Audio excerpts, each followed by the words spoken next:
Hi guys, next thing we have is recovery with concurrent transaction. We have already seen how you can recover using logs. Yeah, this is extension of that log, but for when you have concurrent transactions, that is multiple transactions are happening at the same time.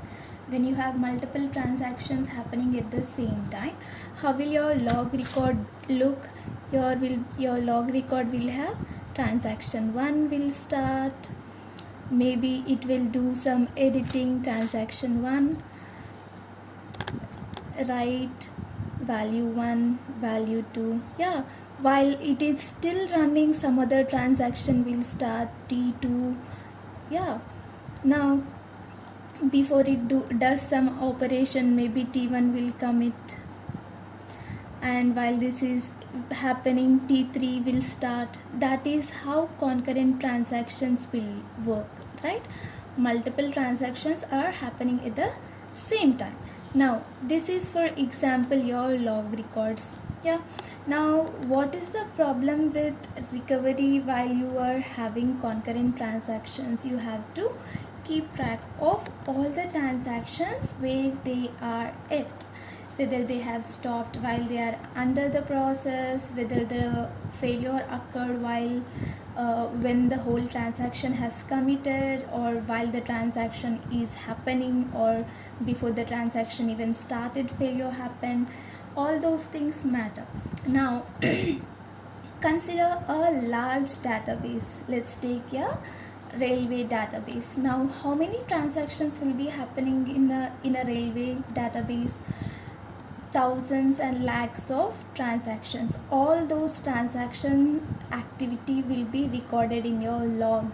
Yeah, now how big that log must be? Just the log is of huge size, right?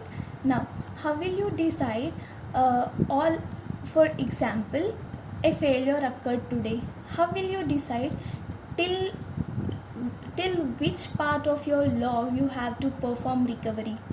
Because let's say your log is going on like this. This is your last log record. Yeah, and failure happened here.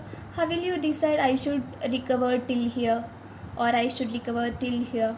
How will you decide that? Now for that I have checkpoints. Checkpoint is where you store all your previous safe committed log records into a permanent storage disk, permanent storage area. May that be disk, may that be tape, or anything.